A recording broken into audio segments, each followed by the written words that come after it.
Good morning. Today we're going to be doing SEBI SECRA. So, in our crash course, we've tried covering everything in detail to the extent we could. So, we'll make it a point, even in SEBI SECRA, the speed could be faster, but this just being a fast track course, we're just making it faster, but we'll cover up everything. Okay, so now starting with the SEBI Act, before I get into the SEBI Act, I have to tell you certain things. So, please understand this thing that your SEBI earlier was divided into three parts. ठीक है, आपके SEBI के तीन part थे, which was SEBI Act, then there was SEBI ICDR, and then obviously the latest one which was introduced was LODR. Okay, so you have SEBI Act, SEBI ICDR, and SEBI LODR. These were the three things you had. Now ICDR has been removed from the syllabus, so now all that you have is Act and LODR. So this we call as part 1, this we'll call as part 2. Okay, currently what we are starting with is Act, then we'll move on to LODR. Make sense? Okay, so let's go ahead and talk about SEBI Act and LODR. So, starting with the SEBI Act, the basics of the Act. What are the objects of SEBI Act? Now, if you're thinking that, oh, ये क्या काम आने वाला है? There is this suggestion which just came from a student who scored good marks. He said that whenever he used to write any Act, if it is relatable, he would write the objects of the Act. Okay, so if that works for you, you can write the objects of the Act. So just for that you can use it, or if ICI ever turns up asking you a question as to what are the objects of SEBI, you can use it.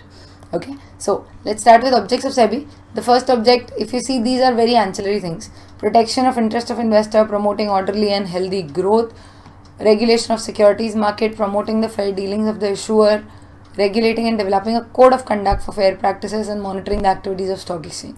Basics है ये SEBI act बनने के basic जो objects थे वो हैं. ठीक है, so this is ancillary. Moving ahead to the next thing. After objects of SEBI, next is establishment of SEBI.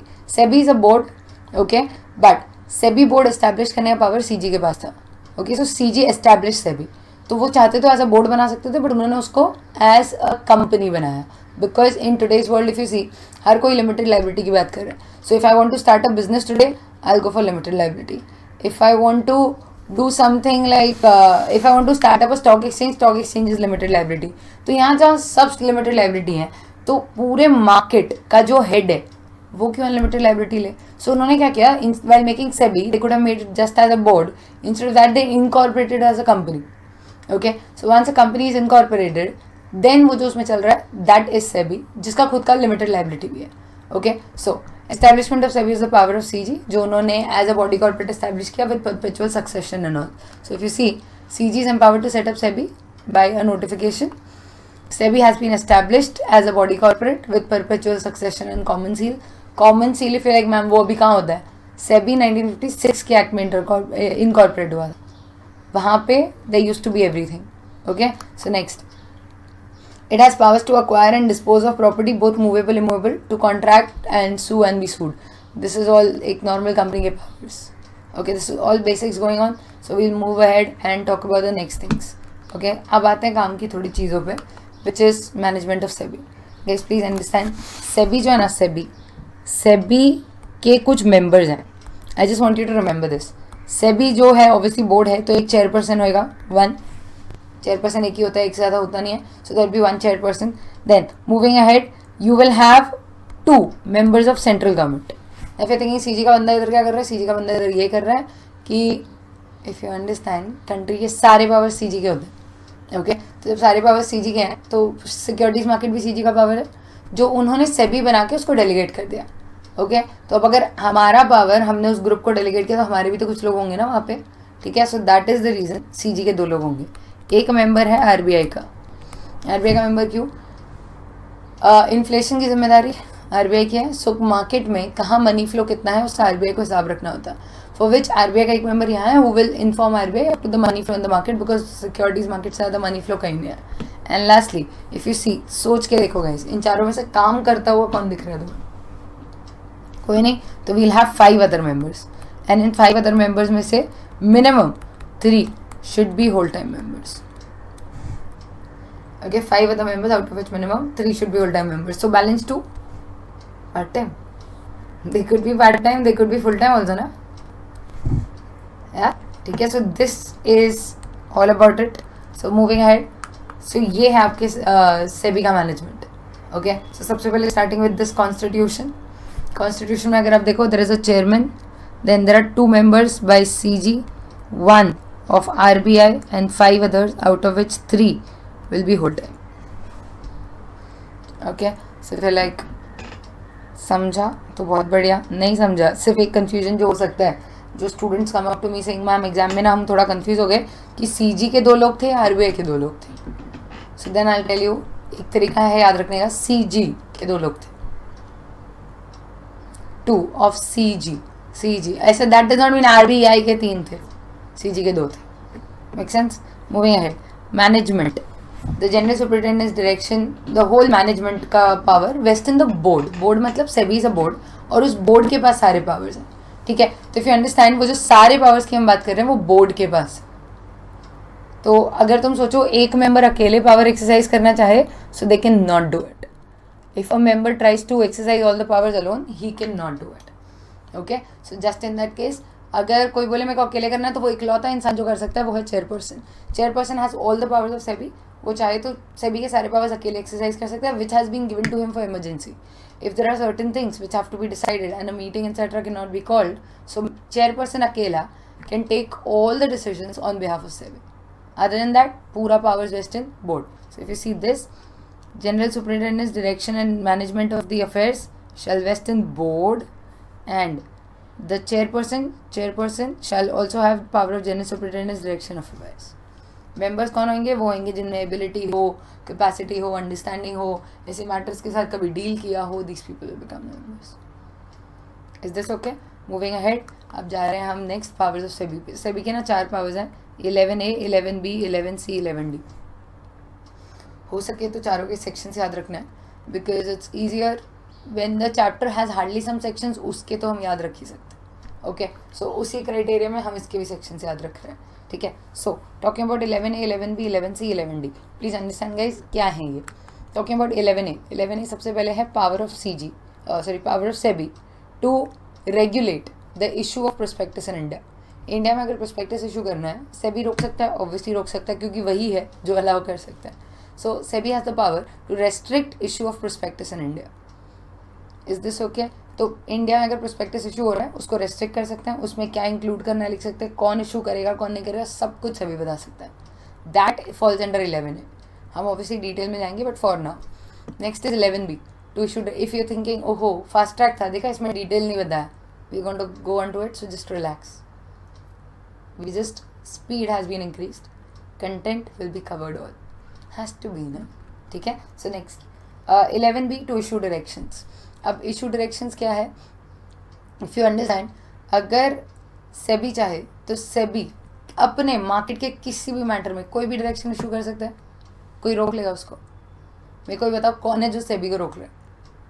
कोई नहीं रोक सकता. सो इफ यू अंडरस्टैंड, लेकिन वो पावर कहीं तो लिखा होना चाहिए ना, बिकॉज सेबी आर्टिफिशियल कंपनी है, तो कंपनी के पावर्स कहीं तो लिखे होंगे. तो इसलिए यहाँ पे उन्होंने 11B में लिखा कि सेबी तू जो चाहे कर इन द मार्केट. ठीक है, so that is the general power. ठीक है, तो हम याद भी ऐसे रखते हैं, this A we remember as authority of SEBI for prospectus. ठीक है, फिर ये जो बी है इसको हम बकवास या बेकार करके याद रखते हैं. वाई? बिकॉज ये तो सबके पास होता है ना, इसमें मैं कौन सा तीर मार रही हूँ पढ़ के, बकवास सबको पता है, सबके पास होता है ये पावर. ठीक है, moving ahead to 11C. 11C is order investigation. इसको याद भी हम ऐसे रखते हैं, C for checking. C for checking, checking is investigation. Checking for investigation ना मतलब. ठीक है, सो अभी इन्वेस्टिगेशन क्या है? If you no her act में इन्वेस्टिगेशन होता है, तो जब भी कोई एक्ट बनाते हैं तो हम इंश्योर कैसे करेंगे कि पब्लिक उस एक्ट का कंप्लायंस भी प्रॉपर्ली करेगी. कोई गारंटी नहीं है, करने वो करें, नहीं करें, नहीं भी करें, तो हम कैसे इंश्योर करें कि वो प्रॉपर कंप्लायंस कर रहे हैं? तो उसके लिए हमने एक इंस्पेक्शन का सिस्टम बना रखा है. इफ़ यू लाइक नहीं मैम वो CS है ना वो देख लेगा, या ऑडिटर है ना वो देख लेगा, कोई भी डिटेल चेक नहीं करने वाला. ये सब लोग टेस्ट चेक करते हैं, क्योंकि ये सब उनके पास बहुत काम है. ठीक है, और उन सबके इंस्टीट्यूट्स ने उन्हें टेस्ट चेक अलाउ किया, तो ये लोग सब करेंगे टेस्ट चेक. अब हम कैसे इंश्योर करें कि प्रॉपरली मान रहे कि नहीं? तुमने टेस्ट चेक किया, उसमें लगा होगा सैम्पलिंग रिस्क है, तो इन्होंने क्या किया, हर एक्ट ने अपने अंदर एक सिस्टम डाला of investigation which ever act it is. तुम्हें याद हो तो आईपीसीसी के पोगा पोगा ईपीएफ में भी there use to be investigation. So whichever act it is, हर जगह इन्वेस्टिगेशन होता है। इन्वेस्टिगेशन में यू कैन चेक कि उन्होंने लॉ माना है या नहीं, तो उसके लिए ना उनका फुल चेक होता है, ठीक है। इंस्पेक्टर अपॉइंट होता है, एक अथॉरिटी होती है उस एक्ट की, हुएवर इट इज। जैसे यहाँ पे अथॉरिटी होगी सेबी, कंपनीज एक्ट की अथॉरिटी है सीजी, ठीक है। अगर तुम फेमा की बात करो, अथॉरिटी है आरबीआई। बैंकिंग रेगुलेशन एक्ट की अथॉरिटी है RBI.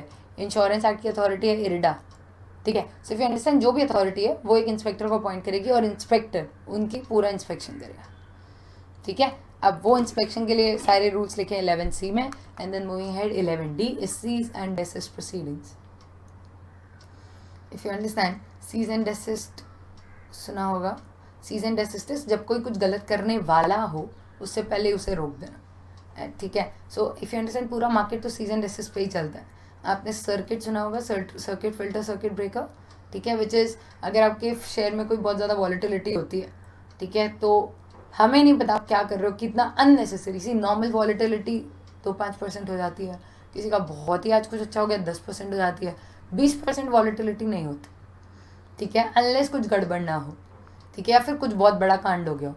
So if you understand, अगर किसी के शेयर का प्राइस जिस प्राइस पे ओपन होता है उससे 20% ऊपर या 20% नीचे जा रहा है, तो I am just telling you in a crux because circuit filter circuit breaker आपके ऑडिट के सिलेबस में, तो आई एम श्योर आपने वहाँ पे इसको पढ़ा होगा, ओके। सो सर्किट भी क्या है, जस्ट बिकॉज आपके शेयर में फ्लक्चुएशन हुआ, हमें डाउट है शायद तुमने कुछ गलत किया, हमें नहीं पता किया है कि नहीं, तो फॉर नाउ हम आपके शेयर की ट्रेडिंग रोक देंगे, so that we can investigate and find out तुमने क्या गलत किया। एंड वंस वी नो तुमने क्या गलत किया, उसके बाद ही we will allow you to again start trading in the market, ठीक है। तो सीज एंड डेसिस्ट क्या है, तुम्हें डाउट हुआ कि कोई कुछ गलत करेगा तो तुम उसके करने का वेट नहीं करते, you just stop him in advance, ठीक है। That is called cease and desist, जो कि सेबी का एक पावर है। And we remember it as D for desist, make sense, ठीक है। ये हो गए चारों पावर। अब डिटेल में जाते हैं इनके एक एक करके। सो सबसे पहले talking about power of SEBI to regulate, this is 11A, regulator issue prospectus in India. इसके कंटेंट से ज़्यादा बड़ा इसका नाम है, ये रहा कंटेंट और वो रहा नाम, एक बार पढ़ के देखो।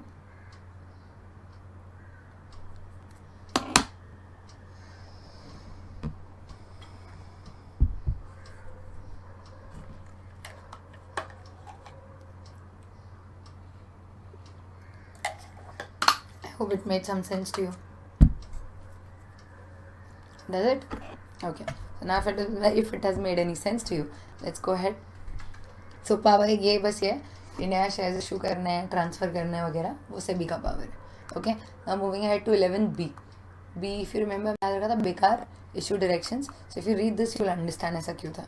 इफ आफ्टर मेकिंग और causing an inquiry to be made the board is satisfied that it is necessary in the interest of investors or orderly development of securities, or to prevent affairs of any intermediary from being conducted in a manner detrimental to secure proper management in any such intermediary, it may issue such directions to any person or any company as it deems fit. So if you understand, general power है, हर act के head के पास वो powers होते हैं, ठीक है, और इस एक्ट का हेड से भी make sense. Moving ahead power to issue directions के बाद now we are going to 11C। याद है क्या, C for checking, checking is investigation. So powers of SEBI to order investigation which is 11C। Power सबसे पहला investigating authority की बात करते हैं। प्लीज़ अंडरस्टैंड, सेबी का बेस्ट पार्टी होता है, सेबी के जो इन्वेस्टिगेशन होते हैं वो होते हैं सरप्राइज। सेबी बता के इन्वेस्टिगेशन कभी नहीं करता, सेबी सरप्राइज इन्वेस्टिगेशन करता है। नॉर्मली हर एक्ट में किसी का इन्वेस्टिगेशन करो तो उसको प्रायर नोटिस देना पड़ता है, सेबी में ये रूल नहीं है, तो सेबी का इन्वेस्टिगेशन होता है सरप्राइज। अब जब सरप्राइज इन्वेस्टिगेशन होगा ऑब्वियसली हमें ज़्यादा झोल मिलेंगे, ठीक है। अब let's say the inspector arrived at a place, उसने सारे बुक्स देखे, ऑब्वियसली उसको ज़्यादा फ्रॉड्स मिल रहे हैं, ज़्यादा झोल मिल रहे हैं, बट आज का दिन खत्म होगा, ठीक है। आज हमारे लिए सरप्राइज था, आज जब दिन खत्म हुआ तो उसने सारी बुक समेटी और वो साथ लेके जाने लग गया। हमने कहा एक सेकेंड भाई, ये बुक्स हमारी है, आप कहाँ ले चले। अगर हम ना भी टेलिंग, अगर तुम्हें इन्वेस्टिगेशन करना है तो बुक्स यहाँ रखो, कल वापस आना कर लेना, कौन रोक रहा है। सो इफ यू अंडरस्टैंड, अगर ये करने दिया तो कल हमारे लिए सरप्राइज थोड़ी है। हम वो बुक्स गायब कर सकते हैं, हम बुक्स को आग लगा सकते हैं, ऑब्वियसली बुक्स को नहीं लगाएंगे, हमने फैक्ट्री को आग लगा दी, बुक्स भी जल गई उसमें, हमारे ऑफिस को आग लगी उसमें जल गई, चोरी हो गई, कुछ भी नॉनसेंस हो सकता है, ठीक है। सो इसलिए इट वॉज वेरी इंपॉर्टेंट कि जब सरप्राइज इन्वेस्टिगेशन का पावर दे रहे हो तो बुक्स रिटेन करने का भी पावर दो। बिकॉज वो फर्स्ट डे पहुंचेगा तब सरप्राइज है, अगले दिन से नहीं है। तो उस दिन जब वो बुक सबमिट रहा है ना, उसका पावर उसके पास है। So he has the power to retain the books with himself for 6 months। Investigation start होने के 6 महीने तक वो उन बुक्स को रिटेन कर सकता है। Make sense? तो जब 6 महीने तक बुक्स रिटेन होंगे ना, 6 महीने के बाद वो बुक्स रिटर्न करनी पड़ेंगी। किसको? ऑब्वियसली जो कंपनी है उसको। तो मैं क्या बोल रही हूँ, लेकिन अगर मेरा इन्वेस्टिगेशन खत्म नहीं हुआ तो देन आपके पास एक और पावर आएगा which is called power to seize the books. But वो पावर आपके पास है नहीं, वो आएगा मतलब फर्स्ट क्लास मजिस्ट्रेट से मांगना पड़ेगा। ठीक है? So these are 2 things. पहला पावर है कि वो उसको रिटेन कर ले, दूसरा पावर है कि वो उसे सीज कर ले। ठीक है? रिटेंशन सीजर अलग अलग है। रिटेंशन के सिवाय उसके पास और भी पावर्स हैं which is examine on oath वगैरह। So we just going into that. सबसे पहला power to retain books etcetera, सबसे पहले 6 महीने। द इन्वेस्टिगेटिंग अथॉरिटी में again call for such books where any person producing the books requires certified copies. Please याद रखना guys, the investigating authority shall give certified copies. I feel like ma'am इसमें कौन सी बड़ी बात है? इसमें बड़ी बात ये क्योंकि ये पूछा जा सकता है आपको ऑडिट में। ऑडिट में कैसे? ऑडिट में पूछा जा सकता है। अगर normally just think about audit, यहाँ से दिमाग निकालो, ऑडिट में लेके जाओ 1 मिनट। ऑडिट की तरह सोचो। ठीक है? उन्होंने आपको बोला कि एक कंपनी है जिससे हमने बुक्स मांगी, वो बुक्स दे नहीं रहा। वो बोल रहा है कि किसी तो भी अथॉरिटी के पास है और अथॉरिटी से कॉपीज नहीं मिल पा रही, तो क्या करें?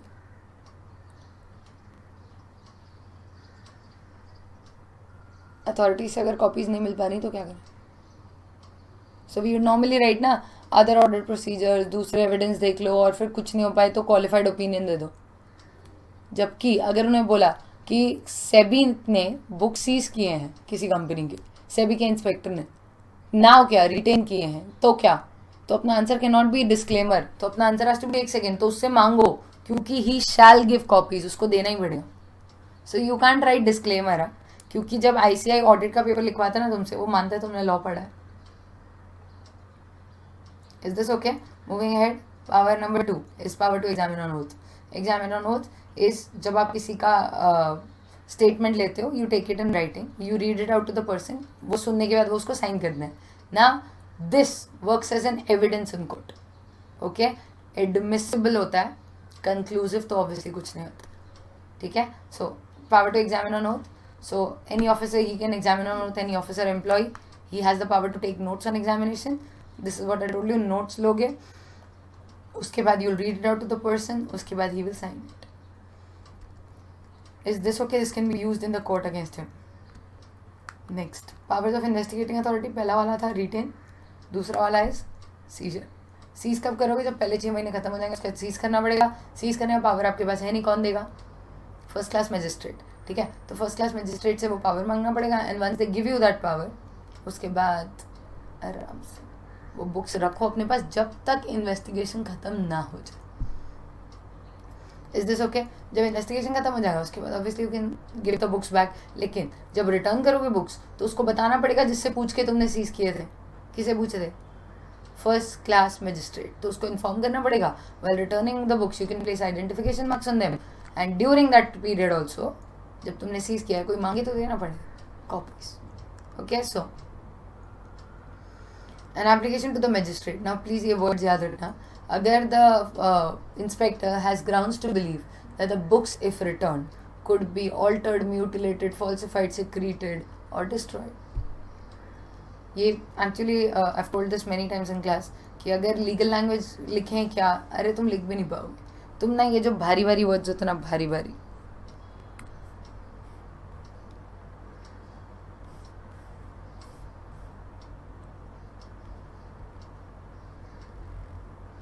ये जो भारी भारी सेंटेंसेस होते ना, इनको याद कर लो। नॉर्मल लैंग्वेज के साथ भी इनको लिखोगे, इफेक्ट लीगल लैंग्वेज का ही आएगा, and that is all that is expected out of you. आपसे लीगल लैंग्वेज वहाँ कोई एक्सपेक्ट भी नहीं कर रहा, लेकिन कंटेंट सही, टेक्निकल लैंग्वेज हम एक्सपेक्ट कर रहे हैं। ठीक है? सो अगर ऐसा कुछ है तो यू कैन अप्लाई। जब आपको लग रहा है कि अरे बुक्स अब अगर 6 महीने बाद लौटा दी, इन्वेस्टिगेशन बाकी है, बहुत फ्रॉड मिले तो बुक्स को आग वाग लगा देंगे, तो you can ask him, he will allow you, and once he allows you, you can get into it and seize the books and keep it with you till conclusion. Is this okay? Next, magistrate's power. So after considering the application and hearing investigation authority, after considering the application, he may allow, to enter the places, search the places and seize the books. And while returning, obviously उसको बताना पड़ेगा. So return, investigating authority may keep the books till conclusion. Investigating authority shall inform the magistrate while returning the books, and before returning he can place identification marks on them. Make sense? ठीक है, आगे बढ़ते हैं. Next is 11D, cease and desist proceedings. Cease and desist I told you, कोई कुछ गलत करे उससे पहले ही रोक देना, बट हर किसी के खिलाफ आप वो एक्शन नहीं ले सकते क्योंकि आपको डाउट था वो कुछ गलत कर रहा है. What if at the and पता चले उसने कुछ गलत किया ही नहीं, तो ऑब्वियसली इट्स लाइक अगले का नुकसान हो जाएगा ना. करेक्ट. तो जिसका नुकसान हो सकता है, नुकसान क्या होता है? नुकसान इज रेपुटेशन लॉस. ठीक है, तो जिसकी रेपुटेशन है उसकी रेपुटेशन का लॉस हो सकता है. जिसकी रेपुटेशन लॉस से इतना फर्क नहीं पड़ता उसके लिए it's okay. So now I feel like what are you saying? I am saying that two types of companies like in the market. Listed company has a lot of reputation, market value involved. A company which is not listed but which is in the process of getting listed, क्योंकि उसके IPO की value खराब होती है. ठीक है, ये दो कंपनीज ऐसी हैं, इन पे अगर आपको ऐसा कोई एक्शन लेना है सीज एंड डेसिस्ट कि हमें डाउट है तुम कुछ गलत कर रहे हो and we want to take an action, तो ये सिर्फ तब लोगे when there is insider trading और मार्केट मैनिपुलेशन, प्राइस मैनिपुलेशन. इन दोनों में से एक चीज़ अगर वो लोग करने का डाउट है तो ही, तो सर्किट इनसाइडर ट्रेडिंग के डर से लगता है, इनसाइडर ट्रेडिंग और मैनिपुलेशन के. ठीक है, so if you understand, SEBI is empowered, so cease and desist proceedings against, if you want to do it against any listed public company or any public company which is in the process of getting listed, या फिर you want to do it against others. इन दोनों के लिए बहुत specific होना पड़ता है, बाकियों के लिए कुछ भी चलेगा. सो टॉकिंग अबाउट इन दोनों के लिए, it has to be only on the grounds of insider trading और मार्केट मैनिपुलेशन. इन दोनों के सिवाय कोई और ग्राउंड्स पे इन लोगों के लिए सीज एंड डेसिस नहीं हो सकता. ठीक है, इसीलिए सर्किट भी जो लगता है इन्हीं दोनों में से एक डाउट पे लगता है. ठीक है, एंड अदर्स कोई बात नहीं, कोई भी ग्राउंड होना चाहिए. So if you find that any person has violated any provisions, go ahead. Is this okay? यहाँ सिर्फ दो प्रोविजन, वहाँ सारे प्रोविजन. This is 11D.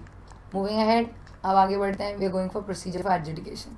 हम सारे प्रोसीजर्स फ्लो चार्ट्स में पढ़ेंगे because I believe flow charts याद इजीली रहते हैं. सो वंस आई नो वो याद कैसे होता है, उसके बाद एक याद हो जाएगा, फिर दूसरा हो जाएगा, फिर तीसरा हो जाएगा, एंड एट द एंड ऐसा होएगा लास्ट फ्लो चार्ट तुम खुद ही बना लोगे मतलब प्रोविजन नहीं बनाओगे, चार्ट बना लोगे. Is this okay? So let's start with procedure for adjudication.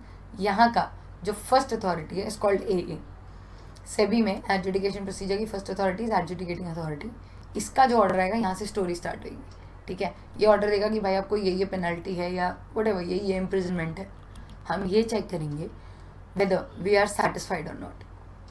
If the answer is yes, तो end. If the answer is no, नहीं हम satisfied नहीं है, तो अब अपील करनी पड़ेगी. ठीक है, तो यहाँ पहली अपील होती है SAT को. So you'll file an appeal to SAT within 45 days. SAT is Securities Appellate Tribunal. Please याद रखना guys, SAT is constituted under SEBI only. Section 15T में constitute होता है और हम याद भी रह सकते हैं T for SAT, T for Tribunal. ठीक है, सो ट्रिब्यूनल सैट का T इज ट्रिब्यूनल, राइट. सो जो सिक्योरिटीज एपेलेट ट्रिब्यूनल है वो 15T में कॉन्स्टिट्यूट हुआ है. अब this SAT is equivalent to high court guys, याद रखना. आपके सिलेबस में ये पहले तो ये सैट है, इसका मतलब ये नहीं कि अच्छा सेबी में सैट तो मनी लॉन्ड्रिंग में मैट, फेमा में फैट, नॉनसेंस हो जाएगा. उन सब की अथॉरिटीज 80 हैं appellate tribunal. Okay, so if understand, वहाँ पे सिर्फ 80 हैं. सिर्फ 2 हैं आपके सिलेबस में एपेलेट ट्रिब्यूनल जिनके अपने नाम हैं. One is SAT, another is NCLT, so it is NCLAT. Okay, ये 2 ही हैं जिनके अपने नाम हैं, और याद रखना ये 2 ही हैं जो हाई कोर्ट के इक्विवेलेंट. ओके, ये 2 ही हैं जिनके अपने नाम हैं और ये 2 ही हैं जो हाई कोर्ट के equivalent. So just for your knowledge, जैसे ये हाई कोर्ट के इक्विवेलेंट होंगे मतलब इनके खिलाफ अपील हाई कोर्ट में नहीं हो सकती. ठीक है, सो मूविंग अहेड, अपील करोगे सैट को. सैट ऑर्डर देता है विदिन 6 months. उनका they have to do all that they can to give an order within 6 months. इससे कम टाइम अगर किसी के पास है अब तो इट इज NCLT, वो 3 months में देते हैं. Okay, so moving ahead, appeal to SAT, उसके बाद order of SAT. Order of SAT से again you will check the same thing whether you are satisfied or not. उससे पहले few important points of SAT का order. They give OOBH, opportunity of being heard to all. Order has to come within 6 months and copies of orders are sent to all the parties.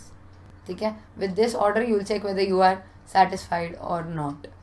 अगर let's say you are satisfied है तो बात खत्म, story over, ठीक है। But अगर satisfied नहीं है तो हम किसके पास जाएं? सैट के खिलाफ कहाँ जा सकते? हाई कोर्ट तो जा नहीं सकते, कहाँ जाओगे?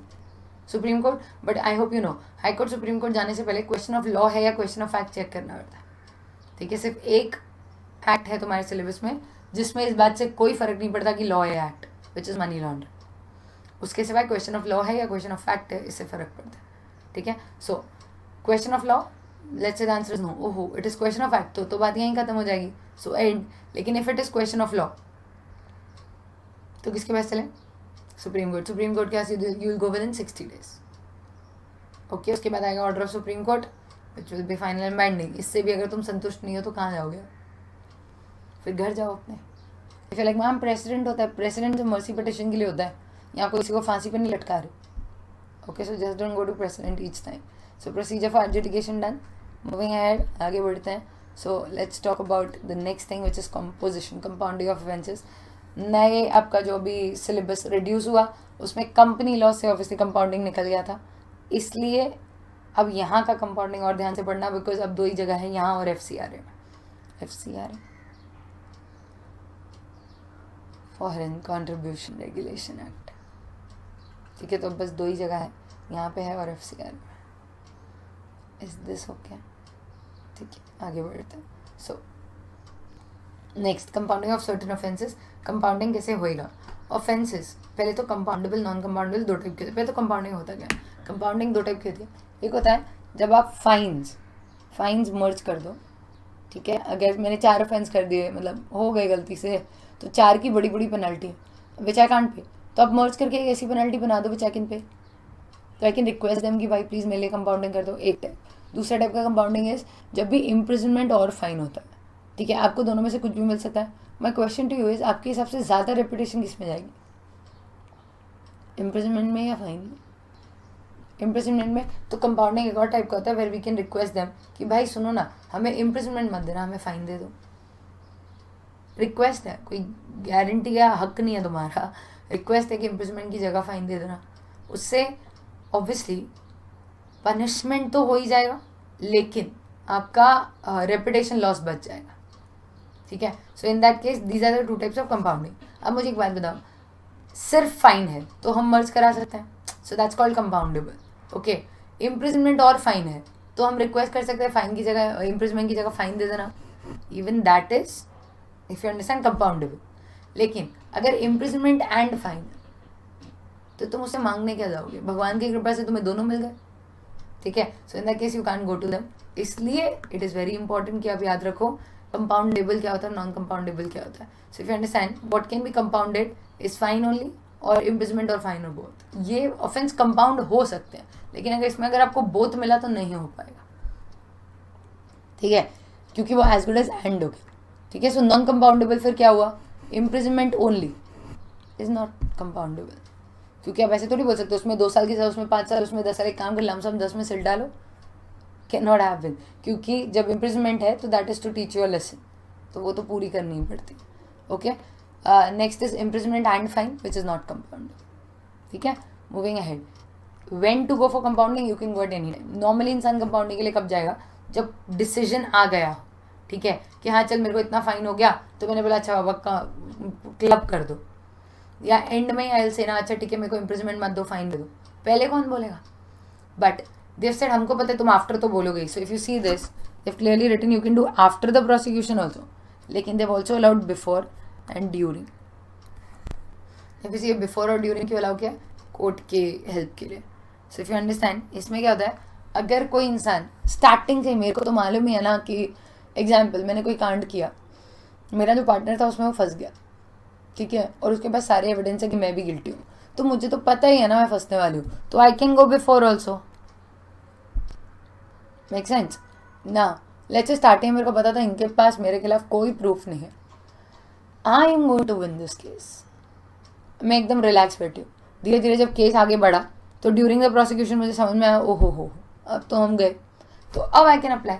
इससे होता क्या है, as soon as you apply in these 2 cases ना, तो कोर्ट का काम ईजी हो जाता है, because this as good as surrender. क्योंकि अगर तुमने किया नहीं है तो तुम क्यों बोल रहे हो कंपाउंड कर देना, तो तुम लड़ो ना कि मैंने नहीं किया, और अगर तुम बोल रहे हो कंपाउंड कर देना मतलब तुमने किया, this how simple it is. Okay, moving head. तीसरी चीज़ कहाँ अप्लाई करें, या तो सैट को अप्लाई करोगे या कोर्ट को. सैट अगर ड्यूरिंग कर रहे हो या बिफोर कर रहे हो तो सैट के पास जाओगे. हो गया डिसीजन खत्म हो गया आफ्टर, फिर अप्लाई करना तो कोर्ट के पास जाओगे.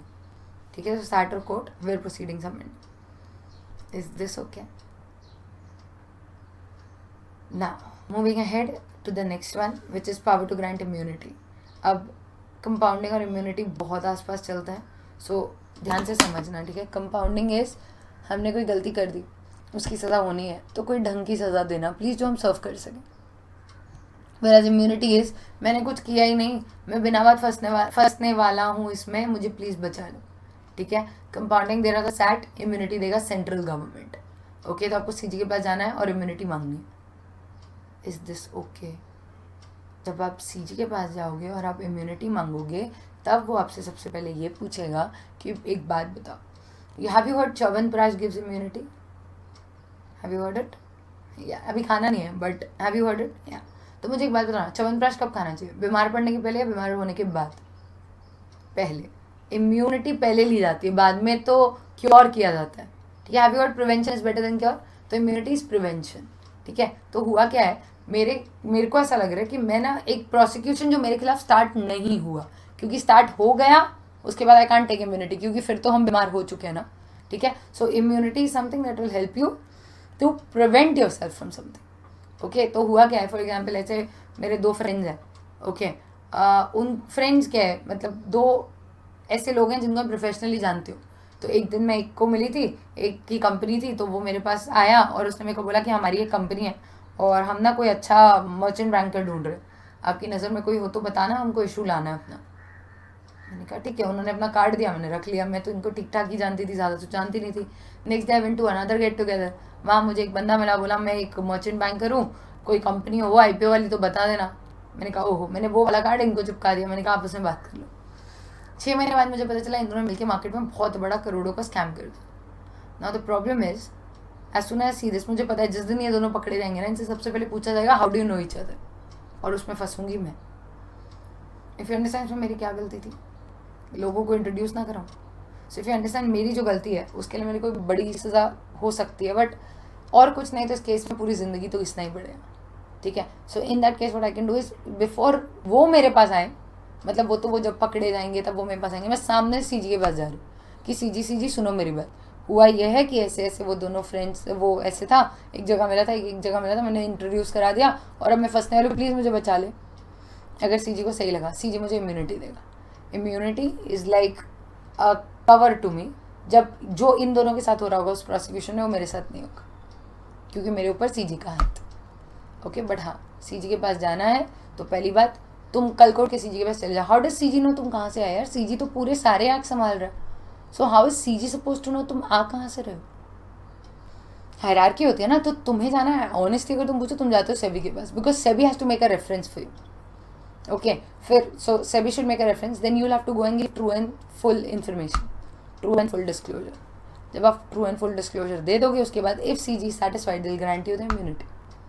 एक बार ग्रांट करेंगे तो सब्जेक्ट टू कंडीशंस करेंगे, जैसे इंडिया के बाहर मत जाना, पूछ के जाना वगैरह वगैरह. लेटर ऑन अगर कंडीशंस कॉन्ट्रवीन करी या फिर पता चला वो जो इन्फॉर्मेशन दी थी वो फुल एंड करेक्ट नहीं थी, फुल एंड ट्रू नहीं थी, ठीक है, तो वो आपकी इम्यूनिटी विड्रॉ कर ली. और एक बार विड्रॉ कर ली तो वही होगा जिससे बचे थे. Make sense? So conditions for grant of immunity is power is with CG only. Condition for grant is SEBI has to make a recommendation, CG is satisfied that full and true disclosure and CG may grant immunity subject to conditions. Immunity सिर्फ पहले मांगी जा सकती है, so only if proceedings for the prosecution have not been instituted. ठीक है, so withdrawal अगर कल को उन्हें लगता है कि false information दी थी या फिर आप rules नहीं मान रहे हो तो they'll withdraw the immunity. ठीक है, next consequences of withdrawal of immunity. Such person may be tried for the offence with respect to which, मतलब जो नहीं हुआ था तो तुम्हारे साथ वो होगा. Okay, make sense. अब आगे बढ़ते हैं. सबसे बड़ा part of SEBI act which is penalties. ठीक है, जो 15A से शुरू होगा 15HB तक जाएगा. ठीक है, 15HB तक लगातार जाने वाला है. ओके, और हमें सारे याद रखना है. So there are 10 sections, 10 offences, 10 penalties. ठीक है, थोड़ा सा कष्ट होगा but I am sure you will be able to manage it. Okay, so let's start with this. Starting at the first one, 15A, 15B, 15C, 15D, 15E, F, G, H, then HA and HB. Okay, so it's not going to be like A to Z and then A, B, no. So this is just going to be 15A से लेके H तक और फिर HA और HB 10 है. But it is very important कि आप offense सब याद रखो, इसलिए ध्यान से सुनना. So starting the first one, section you'll have offense and then you'll have the penalty. सबसे पहला वाला is 15A. 15A is जब आप कोई भी अकाउंट्स, रिटर्न्स, डॉक्यूमेंट्स एक्सेट्रा जो सेबी ने आपसे मांगा है, आप उसे फाइल नहीं करते हो सेबी के पास, तो आप पे जो पेनल्टी आती है 15A. Okay, so starting with that, 15A is going to be failure to file any document, return, report, failure to file any return, furnish any information, books, documents, or to maintain the books of accounts. So accounts को maintain नहीं किया या file नहीं किया, in both these cases you'll have this penalty. Is this okay? ठीक है, so once this penalty is done, तो इसकी penalty क्या है? Offense समझ में आ गया? Penalty सुन लो. Penalty ऐसे है, इसको पढ़ के देखो.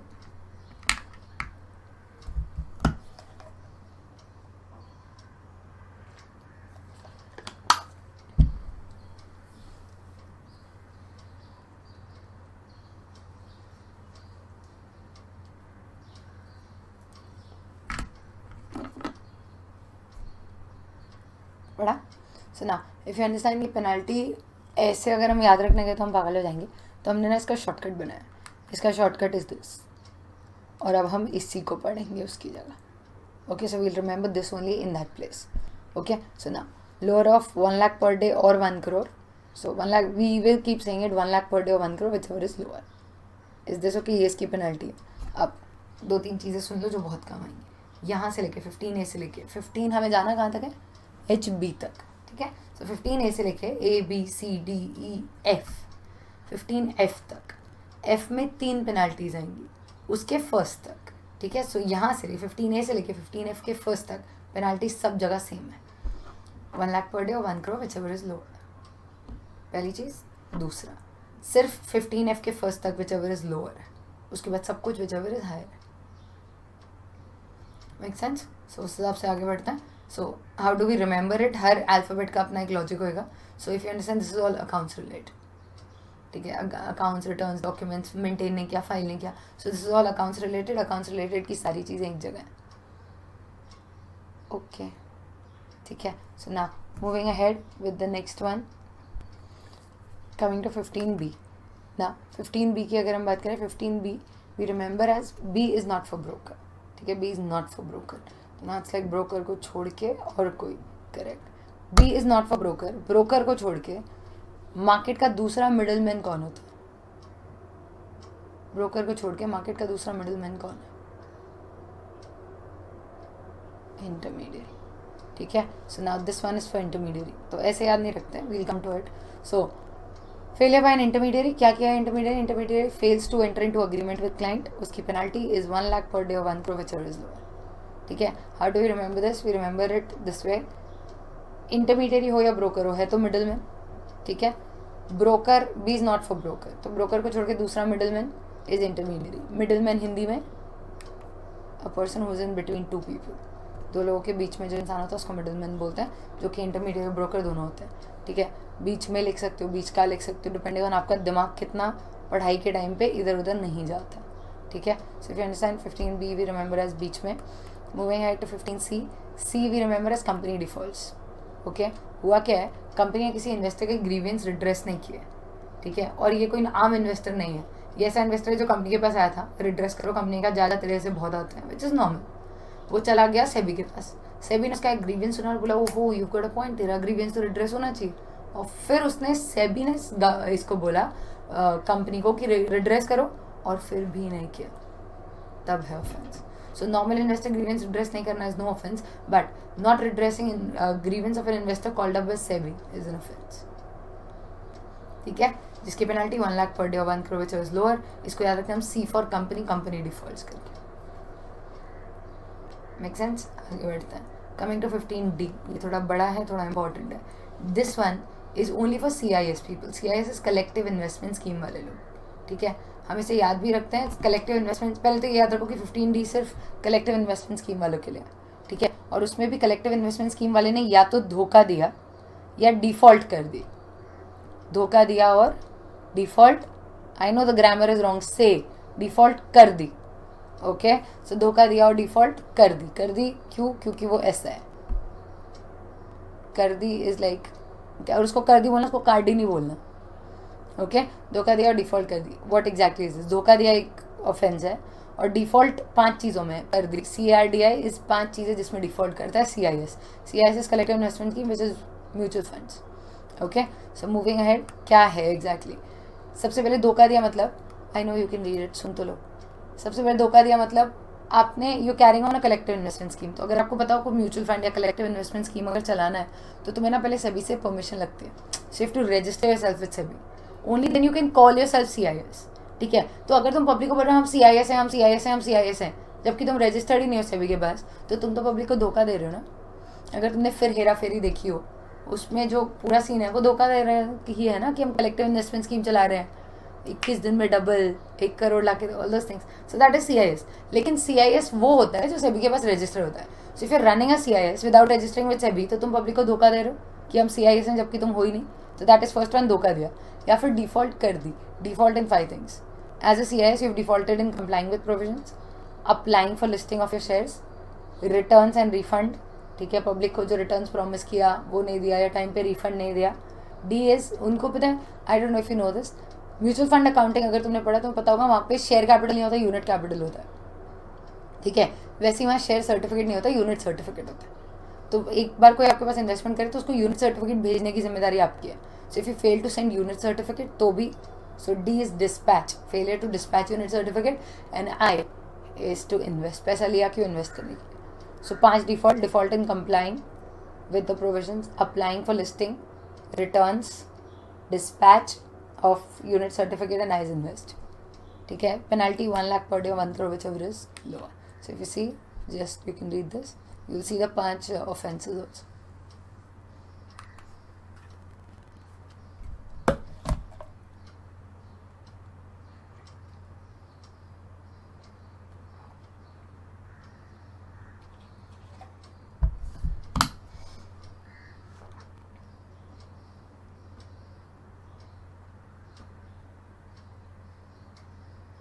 डन, आगे बढ़े, okay. So now that is 15D। अब आगे बढ़ते हैं 15E की तरफ। ABCD सब कुछ याद रखना। A was accounts related, B बीच में intermediary, C company fails invest agreements, D धोखा दिया, डिफॉल्ट कर दी। E एक ऐसा है जिसको ऑटोमेटिक आपको खुद ही याद रखना पड़ेगा, इसका कोई निमोनिक नहीं है, which is any offence, any default by asset management company, ठीक है। असेट मैनेजमेंट कंपनी ने कोई भी कंप्लायंस में गड़बड़ की, उनकी पेनाल्टी 15E में आएगी, 1 लाख पर डे और 1 crore whichever is lower. Is this okay? ठीक है, अब आगे बढ़ते हैं। So now, failure by an asset management company of a mutual fund to comply with regulations providing restrictions on its activities, ठीक है। So 1 lakh per day, 1 crore which is lower. अब if you understand, हम आ चुके हैं 15F पे। मैंने आपको बोला था A से लेके F के फर्स्ट तक पेनाल्टी सेम है, तो अब हम F पे हैं, तो मतलब यहाँ वो लास्ट पेनाल्टी आएगी, इसके बाद सब कुछ विच एवर इज हायर चलेगा और पेनाल्टीज चेंज हो जाएंगे, ठीक है। So let's start with this. सबसे पहली चीज़ 15F फेलियर बाय ब्रोकर है, and we remember it also as F for failure by broker, ठीक है। So F for failure by broker है। आगे बढ़ते हैं, इसमें ना 3 ऑफेंस आएंगे, 3 पेनाल्टीज आएंगी। पहले वाला, इफ़ यू अंडरस्टैंड, ब्रोकर जो होते हैं वो पूल अकाउंट बनाते हैं, तो वो आपके बिहाफ पे जो ट्रेडिंग करते हैं वो पूल अकाउंट से करते हैं, ठीक है। All this is covered under your audit of stock exchange. तो पूरा बिजनेस आपने वहाँ सीखा होगा, समझा होगा, okay. So for now, failure by broker, तो सबसे पहले वो जो पूल अकाउंट बनाते हैं, आप जब ऑर्डर्स देते हो वो आप इन सिंपल लैंग्वेज, आप जब ऑर्डर देते हो कि बाय समथिंग फॉर मी, तो वो आपसे पैसे लेके पूल अकाउंट में डालता है, फिर उस पूल अकाउंट से शेयर्स खरीदे जाते हैं जो ऑब्वियसली पूल अकाउंट में आता है, then he suppose to transfer दो shares in your personal account, okay. Similarly on the other hand, अगर तुम उसको बोलो ये मुझे मेरे शेयर्स बेचने हैं, तो वो आपसे शेयर्स लेगा और उसको पूल अकाउंट में डाल देगा, ठीक है। और पूल अकाउंट में डालने के बाद पैसे कहाँ आएंगे, वहाँ से वो सेल करेगा, तो कहाँ आएंगे पैसे? पूल में, पूल से उसको आपको देना पड़ता है। So he suppose to deliver the securities और clients money, and if he fails to do so, तो उसको 15F की फर्स्ट पेनल्टी आएगी, which we are remembering as DCB, ठीक है। 3 पेनल्टी हैं, D इज डिलीवर, ठीक है। तो सबसे पहला, registered stockbroker fails to deliver any security or fails to make payment of the amount due to the broker to the investor. Security या money deliver नहीं किया तो पेनल्टी वही है जो अब तक चल रही थी, 1 लाख पर डे और 1 crore whichever is lower. Make sense? आगे बढ़ते हैं। 15C 15F का जो DCB है उसमें we come down to C is contract note. Contract note नहीं इशू किया, ऑब्वियसली ये तो कोई सिस्टम ही नहीं होता कि आप कॉन्ट्रैक्ट नोट ना दो। ना देना का मतलब ये नहीं है कि लेट दिया, इट मीन्स इस महीने का कॉन्ट्रैक्ट नोट आया उसमें 2 ट्रांजैक्शन मिसिंग है, दैट्स कॉल्ड नहीं देना। ठीक है, तो अगर कॉन्ट्रैक्ट नोट नहीं दिया तो penalty is again going to be 1 lakh. No no no no no, अब तो चेंज हो जाएगा ना। ठीक है, so if you understand registered stock broker fails to give contract notes, अब पेनल्टी कुछ अलग आएगी गाइस, तो इसलिए ध्यान से पेनल्टी सुना please. It is going to be 1 lakh flat. ठीक है, it is going to be 1 lakh flat, कोई पर डे वर्डे नहीं, क्योंकि इसमें कोई पर डे होता ही नहीं। ठीक है, एक कॉन्ट्रैक्ट नोट मिस हो गया तो मिस हो गया। ठीक है, it is going to be 1 lakh flat और 5 times of the amount of contract note not issued. 1 lakh flat और बोलो याद तभी होगा, 5 times of the contract note not issued. ठीक है, विच एवर इज एफ के फर्स्ट के बाद तो विच एवर इज हायर होने वाला है। So if you see this it is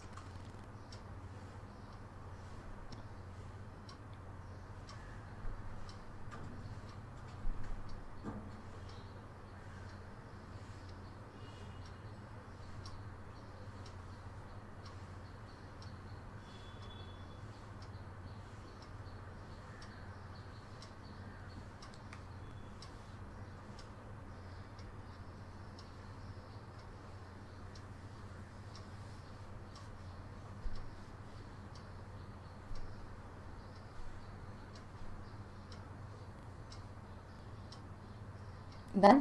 आगे DCB कर रहे हैं। DCB में D was deliver security the client's money, C was contract notes and now coming to B। Broker को मिलता क्या है? ब्रोकरेज। ठीक है, सो ब्रोकरेज क्या काम करता है? कोई भी कितना भी ब्रोकरेज मांग सकता है। कोई 2% मांग रहा है, कोई 1.5% मांग रहा है, कोई 10%, कोई 20%, कोई 50%, कोई बोला सब मुझे ही दे जा। नहीं, so there is a code of conduct. SEBI के प्रिस्क्राइब ब्रोकरेज से ज़्यादा आप मांग नहीं सकते, and if charge the excess brokerage then what is allowed, तो फिर आपकी होगी penalty. Okay, so for the excess brokerage charge there will be a penalty which is going to be same as the contract note वाला penalty only, but थोड़ा सा different क्योंकि obviously excess का word आएगा। So registered stock broker charges excess brokerage, तो penalty will be 1 lakh flat or 5 times of the excess charged। Make sense? Moving ahead, 15G G we remember as G is for insider trading। ठीक है, सबसे पहले it is for insider trading। तो insider trading नहीं करना, these are the ways in which you can do insider trading। 3 ways are, मैंने अब मेरे पास इन्फॉर्मेशन थी और मैंने खुद के लिए डील किया 1, दूसरा इज मेरे पास इन्फॉर्मेशन थी मैंने किसी के बिहाफ पे डील किया 2, एंड तीसरा इज मैंने इन्फॉर्मेशन लीक कर दी और किसी और ने डील किया। तीनों इनसाइडर ट्रेडिंग है। एंड इनसाइडर ट्रेडिंग की जो पेनल्टी है, इनसाइडर ट्रेडिंग की जो पेनल्टी है is the most highest penalty अब तक की, which is going to be 3 times of the profit made और 10 lakh to 25 crores। 3 times of the profit made और 10 lakh to 25 crores, but whichever is higher। तो if you understand 10 lakh तो minimum penalty होगी, 10 lakh to 25 crores और 3 times of the profit made whichever is higher. Okay, इसको याद कैसे रखते हैं? इनसाइडर मतलब घर का आदमी, घर का insider, insider insider trading. So if you understand remember it as घर का। Is this okay? Penalty is 10 lakh to 25 crores और 3 times of the profit made whichever is higher. Okay, moving head, next one 15F हो गया, 15G हो गया। Now moving ahead to 15H। 15H की अगर हम बात करें, 15H is we remember it as holding of shares. ठीक है, उसका नाम भी होल्डिंग ऑफ शेयर्स, उसको याद भी हम होल्डिंग ऑफ शेयर्स की तरह रखते हैं। इसके अंदर 4 ऑफेंस है, बट थैंकफुली जैसे F में 4 की 4 पेनल्टी थी, इसका नहीं है, इसका सबका पेनल्टी एक ही है। बस वो ऑफेंस याद रखना, सो दैट अगर एग्जाम में ऑफेंस सुनाई दे तो यू कैन से हो ये तो 15H में कवर होता है। ओके, सो DP3 करके 4 ऑफेंस है इसके अंदर। सबसे पहला D is to disclose the share holding. जब भी आप नए शेयर्स खरीद के लिए अप्लाई करते हो to disclose your existing holding. P1 is to make a public announcement to acquire shares at minimum price. जैसे ही आपका शेयर होल्डिंग 25% के ऊपर जाने लग जाता है, you can't acquire shares from the market directly, जैसे अपन अपने ऐप से खरीद लोगे नहीं। अगर 25% के ऊपर जा रहे हो तो ओपन ऑफर करना पड़ता है न्यूज़पेपर में। ठीक है, कि हम शेयर्स खरीदेंगे और कम से कम इतना प्राइस तो देंगे, बाकी हमसे नेगोशिएट कर लो। So that is failure to make public announcement to acquire shares at minimum price. तीसरा, failure to make a public offer by sending letter of offer to the share holders. If you know, अगर कभी कोई नया public offer लाते हो तो right shares पहले देने पड़ते हैं शेयर होल्डर्स को, एग्जिस्टिंग। उनको दिए बिना सीधा मार्केट में लाए तो that is the offence. And fourth one, किसी से शेयर्स खरीदे बट उसको परचेज कंसिडरेशन नहीं दिया. Okay, so in these 4 cases penalty same as insider trading, खाली वर्ड्स अलग होंगे. वहाँ पे था 10 लाख टू 25 करोड़ और 3 टाइम्स ऑफ प्रॉफिट मेड. यहाँ प्रॉफिट नहीं हो सकता तो अमाउंट इन्वॉल्व होगा. ठीक है, so if you see it's 10 lakh to 25 crore तो 3 times of the amount involve. Make sense? Okay, आगे बढ़ते हैं. Now coming to 15HA. HA को प्रोनाउंस कैसे करता हूँ? हाँ, ठीक है, HA इज हाँ. अब मेरे बात बताओ, कुछ गलत करो और मैं कोई पूछ रहा है गलत कर रहे हो तो बोलता हाँ कर रहे हैं गलत, तो दैट इज अनफेयर ना. This is how we going to remember this. ठीक है, so where a person indulges in fraudulent और अनफेयर ट्रेड प्रैक्टिस, उसकी penalty is, if you understand, trade practice तो बहुत सारी है ना, इसकी लिस्टेड ट्रेड प्रैक्टिसेस हैं जो हमारे सिलेबस में नहीं है थैंकफुली. सो वो जो ट्रेड प्रैक्टिस है वो तो बहुत सारी हैं. सो इन दोज बहुत सारी trade practices you have to remember penalty कोई छोटी मोटी चीज़ की भी हो सकती है. छोटी मतलब उतनी छोटी नहीं. जैसे अब तक इनसाइडर ट्रेडिंग और इसका था 10 lakh to 25 crore, this will be 5 lakh to 25 crore और 3 टाइम्स. ठीक है, so if you see it will be 5 lakh to 25 crore. बस ये लॉजिक याद रखना क्योंकि हो सकता है कि कोई छोटा ऑफेंस भी हो इसमें. ठीक है, सो 5 लाख टू 25 करोड़ और 3 times of the amount involve whichever is higher. How do we remember it? H मतलब हाँ गलत कर रहे हो, हाँ बोल रहे हो, ये तो और अनफेयर है. और कोई तरीका था नहीं, तुमको मिले तो मुझे बताना. Okay, so next is 15HA के बाद 15HB. Okay, HB is last वाला. इट्स एज गुड एज, मतलब 15HB तक गया, फिर तो 24 कुछ अलग है. फॉर नाउ 15HB इज बचा कुचा. वी रिमेंबर HB मतलब बचा कुचा. जिसका कोई नहीं उसका 15HB, जिसका कोई नहीं उसका 15HB. सो 15HB का फंडा ये है कि कोई भी चीज़ जो कहीं कवर नहीं हो पाई थी वो यहाँ कवर हो जाएगी. और penalty obviously, if you understand, हमने तो सब कवर कर लिया. अगर कुछ बचा भी होगा तो बड़ा छोटी मोटी चीज़ बची होगी, तो उस छोटी मोटी चीज़ की पेनल्टी भी 1 लाख से नीचे तो हम बात करते नहीं. So it is 1 lakh to 1 crore. So anything which could not get covered your will be punished under 15HB which is 1 lakh to 1 crore. Make sense? Moving ahead. अब एक लास्ट सेक्शन बचता है. फील लाइक मैम हो तो गया 15HB, रुक जाओ. मैं तुम्हें बोल रही हूँ, व्हाट इफ हमने कोई ऑफेंस किया, उसकी पेनल्टी आई बट नहीं भर रहे, जान नहीं भर रहे, क्या कर लोगे? इफ लाइक ये तो गलत है. मैंने कहा हाँ गलत है बट कर क्या लोगे?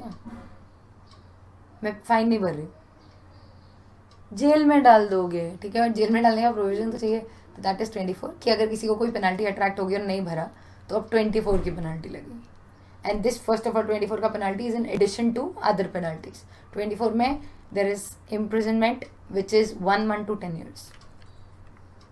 ठीक है, देन देर इज और फाइन विच इज 25 crores और both. I hope you understand. ना there was somebody very smart जिसने मुझे बोला कि मैम एक काम करते ना, फिर लेट्स से मैंने इनसाइडर ट्रेडिंग किया, मुझ पर 150 करोड़ की पेनल्टी आ रही है, उसको भरने से अच्छा मैं यहाँ भर दूँ ना 24, इसमें तो 25 करोड़ की होगी. पहला question, this is in addition to original penalty. ठीक है, और दूसरा, तुमको क्या लग रहा है ये क्या है? मतलब ये कोई मेन्यू कार्ड है? सर आप क्या लेंगे? आप इम्प्रिजनमेंट लेंगे, आप फाइन लेंगे, या आप बोथ लेंगे? जिसकी 150 करोड़ की पेनल्टी बनती है उसको तो बहुत ही लगेगा ना.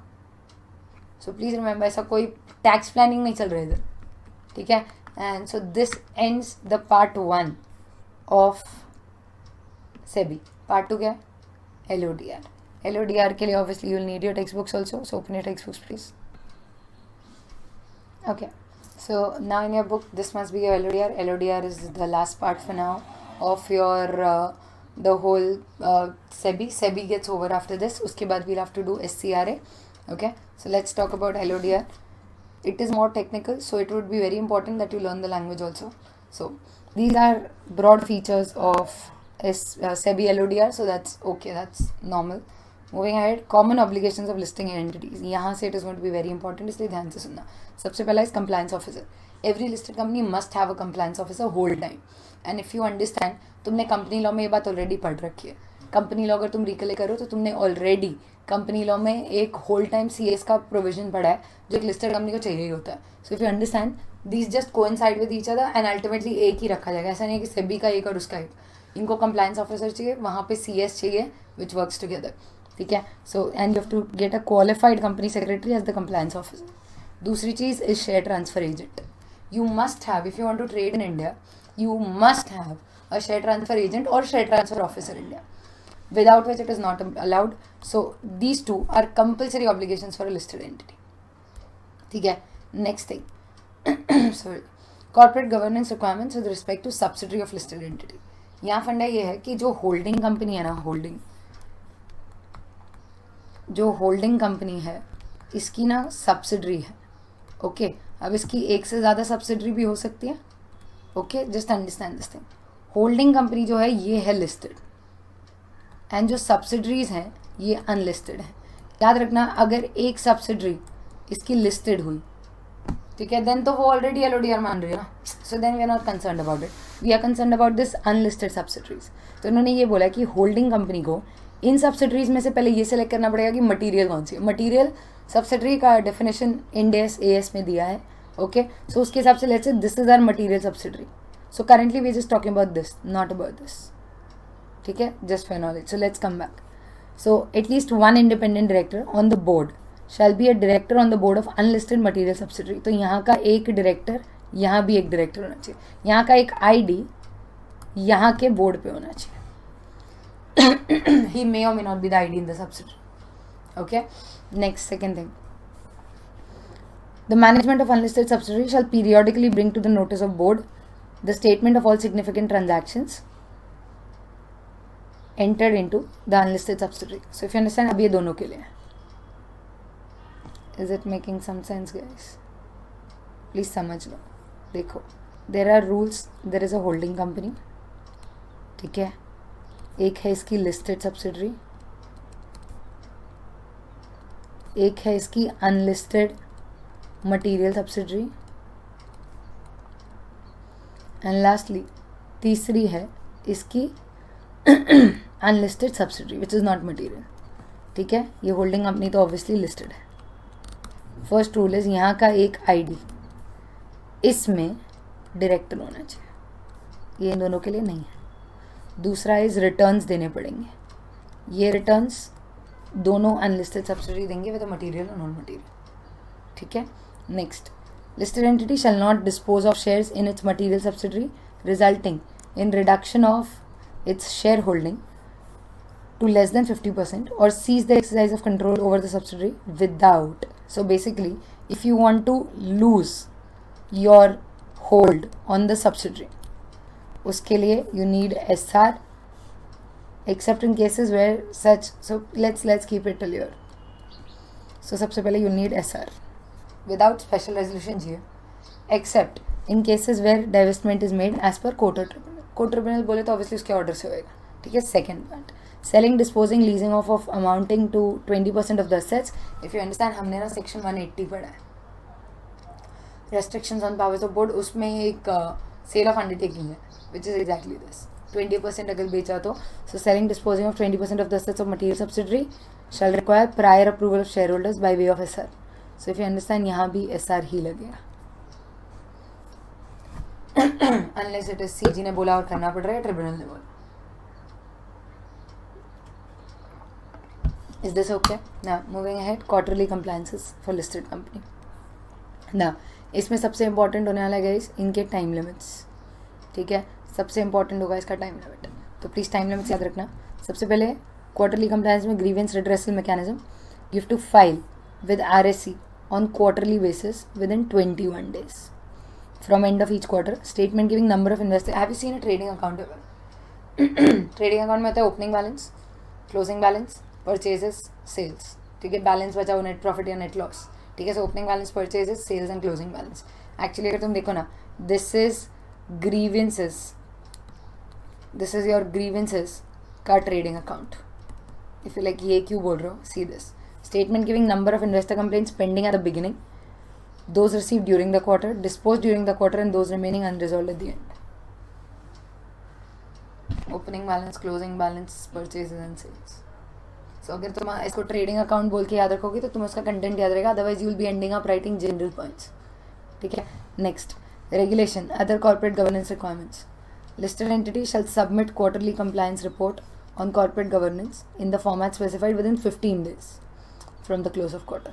सो this was 21 days, this is going to be 15 days from the end of quarter. You're filing everything with RSC by far. Holding of specified securities and shareholding pattern. Listed companies submit a statement of holding of securities and shareholding pattern separately for each class 1 day prior to listing on a quarterly basis within 21 days of end of each quarter and within 10 days अगर आपने कोई corporate restructuring किया तो you have to file it with RSC. Okay, next. Financial results. Listed entity shall submit quarterly and year to date. Just you have to explain me this. Quarterly and year to date standalone financial results to the stock exchange within 45 days of the end of each quarter other than the last quarter.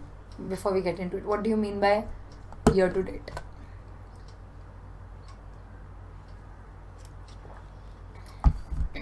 What do you mean by year to date?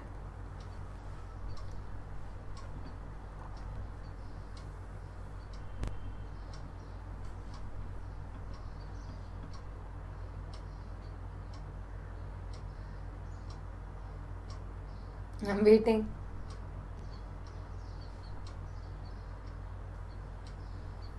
What do you mean by year to date? Year to date is from the start of the year till the current date. So like first quarter का जो होगा वो होगा 3 महीने का, second quarter का होगा 6 महीने का क्योंकि from the start of the year till this date, third quarter का होगा 9 मंथ्स का. Are you getting it? So that is the reason उसको बोलते हैं पहले तो ईयर टू डेट, फिर ये लोग बोलते हैं हर क्वार्टर पे करना है except the other last quarter, because last quarter का अगर आप ईयर टू डेट बनाओगे तो वो एनुअल बन जाएगा. लास्ट क्वार्टर जब खत्म होता है तो साल भी खत्म होता है. Year to date is day 1 to today. Okay, इसलिए उसका मना किया. Within 45 days you have to submit this. उसके बाद स्टेटमेंट ऑफ डिविएशन और variation. Listed entity submit to stock exchange following statement on quarterly basis for public issue, right issue. This is statement of deviation. Deviation in the use of proceeds. तो बताओ तो इस पे auditor भी report करता है कारों में. From the object stated in offer document and to the in the GM and including category wise variation. That is हर चीज़ का जो variation आया है between projected utilization and the actual utilization. Make sense? Next, prior intimation of board meeting at least 5 days before. You're not giving board meeting. Board meeting का notice 7 days advance में ही जाता है. ठीक है, ये ना हम RSC को बाकी चीज़ें भेज रहे हैं. 5 days बिफोर द मीटिंग तुम उसे फाइनेंशियल रिजल्ट भेज रहे हो. आपको पता है बोर्ड मीटिंग में फाइनेंशियल रिजल्ट अडॉप्ट करते हो. ठीक है, तो 5 दिन पहले आप उसे फाइनेंशियल रिजल्ट भेज रहे हो. Then following purposes intimation for the following purposes intimation shall be required to be made at least 2 working days in advance. ये 5 था, ये 5 days था और ये 2 working days है. कौन से ये 1 2 3 4 5 ये 5 ऐसे प्रपोजल हैं जो अगर आप करने वाले हो बोर्ड मीटिंग पे अप्रूव तो 2 दिन पहले आपको RSC को बताना पड़ेगा that okay we are doing this. RSC is recognized stock exchange. Why is it called recognized? I hope you know. If you don't know, we'll do it in second. Okay, so proposal for voluntary delisting by listed entity. So for voluntary delisting, fundraising by way of further public offer, declaration recommendation of dividend, issue of convertible securities, proposal for declaration of bonus and buyback. ये 5 चीज़ें ऐसी जो करनी है तो 2 दिन पहले RSC को बताना है आपको. Next is prior intimation. Prior intimation is listed entity shall give intimation to the stock exchange at least 11 working days before the following proposal. Alteration in the nature of securities that are listed already. Alteration in the date in which interest on debentures or bonds or redemption of it shall be payable. तो अगर nature change किया या date change किया of payment you will have to tell them 11 days in advance. ठीक है. Record date और date of closure of books. I don't know if you know this. Companies act में से मानते हैं any person who was on the register of members as on the date of declaration of dividend will be considered as a member और उसको dividend मिलेगा. जिस दिन dividend declare हो उसके बाद अगर आपने रजिस्टर किया है तो फिर नहीं मिलेगा. मेरा कंपनीज एक्ट में एक फंडा होता है रिकॉर्ड डेट का. Record date is the date उस दिन तक जो रजिस्टर ऑफ मेंबर्स में है वो सबको डिविडेंड मिलेगा. तो ना like record date is date of dividend. No, date of dividend और रिकॉर्ड डेट के बीच में गैप होता है सो दैट डिविडेंड डिक्लेयर होने के बाद इंसान अपना शेयर ट्रांसफर करा सके. ठीक है, which is minimum 3 days. So we'll just come to it now. A listed entity shall give in notice of the record date. हमें स्टॉक एक्सचेंज को बताना पड़ेगा हमारा record date 7 working days before, ठीक है. नेक्स्ट, डिविडेंड डिक्लेयर करना है. Listed entity shall recommend और declare all dividend at least 5 working days before the record date. So now let's say this is the record date. इसके कम से कम 5 दिन पहले dividend declare होना चाहिए. सो इन दोनों के बीच में मिनिमम 5 डेज का गैप होना चाहिए. सो अब 5 दिन में किसी को ट्रांसफर कराना है तो करा सकते. Is this okay? Next, website. Listed entity कोई भी चेंज हुआ वेबसाइट में तो विद इन 2 वर्किंग डेज वापस बताना पड़ेगा टू RSC. Make sense? अब आते हैं नेक्स्ट पार्ट पे, annual and yearly compliances.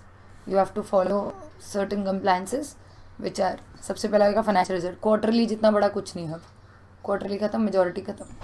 Financial results. Listed entity shall submit audited standalone financial results for the financial year along with audit report that is Form A or Form B, which I hope you know, unmodified मतलब clean report या qualified adverse disclaimer, within 60 days from the end of financial year. Financial खत्म होने के 60 days में आपको सब listed entity को submit करना है. Okay. And next is annual report. Listed entity shall submit the annual report to the stock exchange within 21 working days.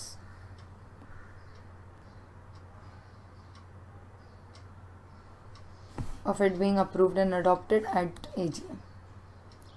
ये ईयर एंड से नहीं है, ये AGM पे अप्रूव्ड एंड अडॉप्टेड है. आई hope you know this.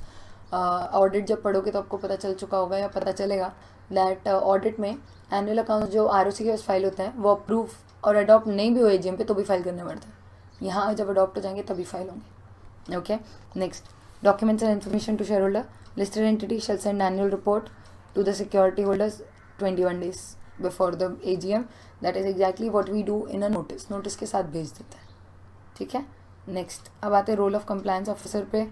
Guys please, this is something you can read for yourself, क्योंकि हम 205 में भी ये बातें करके ही आए हैं. ठीक है. 204, 205 we have done about CS, so please read this.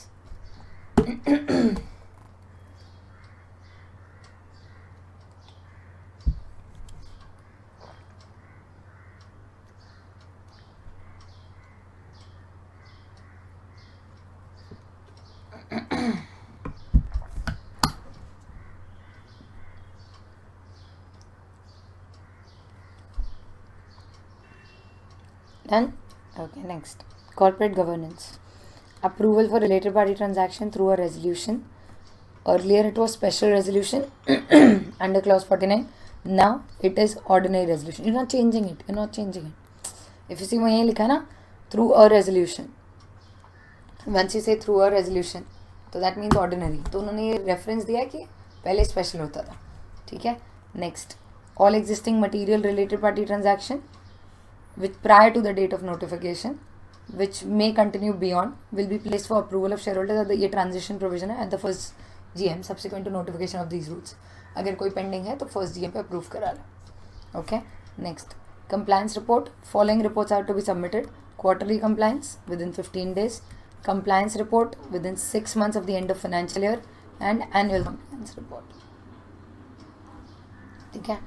Next, types of committees. ये सबसे सबसे सबसे सबसे सबसे इंपॉर्टेंट पार्ट है आपके LODR का. ठीक है. सो ऑडिट कमेटी की बात करते हैं. सबसे पहले ऑडिट कमेटी, पहले ना वहाँ की याद कर लो. तुम्हें याद है सेक्शन 177 में ऑडिट कमेटी थी which was constituted. Listed company को चाहिए था क्या?